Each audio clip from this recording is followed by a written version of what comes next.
अस्सलामुअलैकुम। इन lecture number 7 आज का हमारा टॉपिक है टाइप्स ऑफ कंस्ट्रक्टर कि हमारे पास कितने टाइप्स के कंस्ट्रक्टर हैं। Default constructor, parameterize constructor, copy constructor. इसको रीड करने से पहले मैं आपको एग्जांपल से समझाऊंगी। अगर आप वो समझ जाएंगे तो आपको ये समझना बहुत ज़्यादा आसान होगा और आपको इसको रट्टा लगाने की भी ज़रूरत नहीं होगी। अगर ये आपसे इंटरव्यू में पूछा जाएगा या पेपर में तो आप ख़ुद ही अपने अल्फाज में बता सकेंगे। जैसे कि हम जानते हैं हमने क्लास बनाना सीख लिया था। ये मैंने क्लास बनाया है स्टूडेंट के नाम से। और हम जानते हैं कि कंस्ट्रक्टर हम क्यों इस्तेमाल करते हैं। जब हम डेटा मेंबर को ऑटोमेटिकली वैल्यू इनिशियलाइज करते हैं तो हम कंस्ट्रक्टर का यूज़ करते हैं। और मैं आपको बता चुकी हूँ कि कंस्ट्रक्टर हमारे पास 3 टाइप के होते हैं। ये हमारे पास क्लास बनाया है मैंने स्टूडेंट के नाम के, जिसके अंदर डेटा मेंबर्स हैं। अब मैंने क्या किया है, हमने इससे पिछले वीडियो में जो है सीखा था, रूल सीखे थे कि हम कंस्ट्रक्टर किस तरह बनाते हैं। तो ये जब हम कंस्ट्रक्टर बनाते हैं तो क्लास का जो नाम होता है वही हमारे पास कंस्ट्रक्टर का भी नाम होता है, ठीक है। और हमने ये भी पढ़ा था कि जो हमारे पास कंस्ट्रक्टर होता है वो हमेशा क्या होता है, पब्लिक होता है। तो इसलिए हम ऐसा स्पेसिफाई यूज़ करते हैं कौन सा, पब्लिक का। फिर कंस्ट्रक्टर की अपनी कुछ बॉडी होती है जिसके अंदर हमने कुछ भी लिखा होता है। डिफ़ॉल्ट कंस्ट्रक्टर, अब हमारा जो सबसे अहम हिस्सा यही आ रहा है कि डिफ़ॉल्ट कंस्ट्रक्टर के बारे हम जान रहे हैं ना।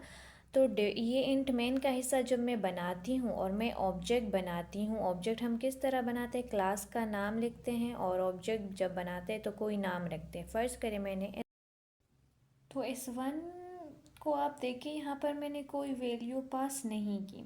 जब मैंने वैल्यू पास नहीं की तो इसका मतलब है कि ये हमारे पास क्या है, डिफ़ॉल्ट कंस्ट्रक्टर है।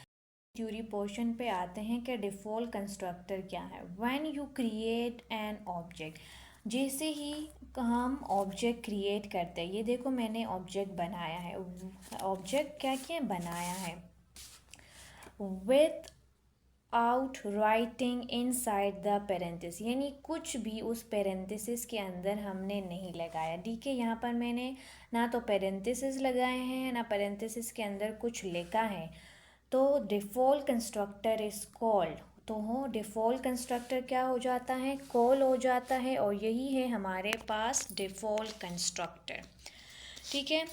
ये एग्जाम्पल है, जनरल क्लास का नेम लिखते हैं और हम ऑब्जेक्ट का नेम लिखते हैं। डिफ़ॉल्ट कंस्ट्रक्टर का ये जनरल सिंटैक्स है। अब प्रोग्राम के ज़रिए हम इसको समझने की कोशिश करते हैं। ये हमारे पास हेडर फाइल है, ये यूजिंग नेम स्पेस std है। अब क्या किया है, मैंने क्लास बनाई है कार के नाम से और मैं आपको उस एग्जांपल में बता चुकी हूँ कि कंस्ट्रक्टर और क्लास का जो नाम होता है वो हमेशा सेम होता है और हम पब्लिक ऐसा स्पेसिफाई यूज़ करते हैं क्योंकि ये रूल हैं कंस्ट्रक्टर के। फिर कंस्ट्रक्टर की अपनी बॉडी है जिसमें मैंने लिखा है simple cout statement default constructor called और एंड एल यहाँ ख़त्म कर दिया है मैंने, ठीक है।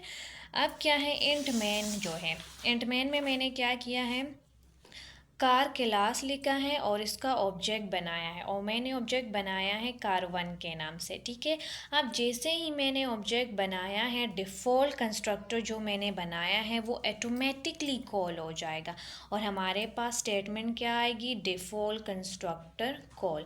तो यही डिफ़ॉल्ट कंस्ट्रक्टर है कि जब हम ऑब्जेक्ट बनाते हैं और ऑब्जेक्ट में हम कोई भी वैल्यू पास नहीं करते पैरेंथेसिस के अंदर, तो वो हमारे पास होता है default constructor.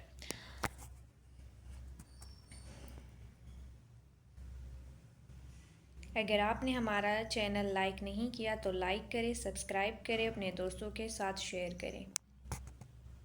Subscribe to my channel.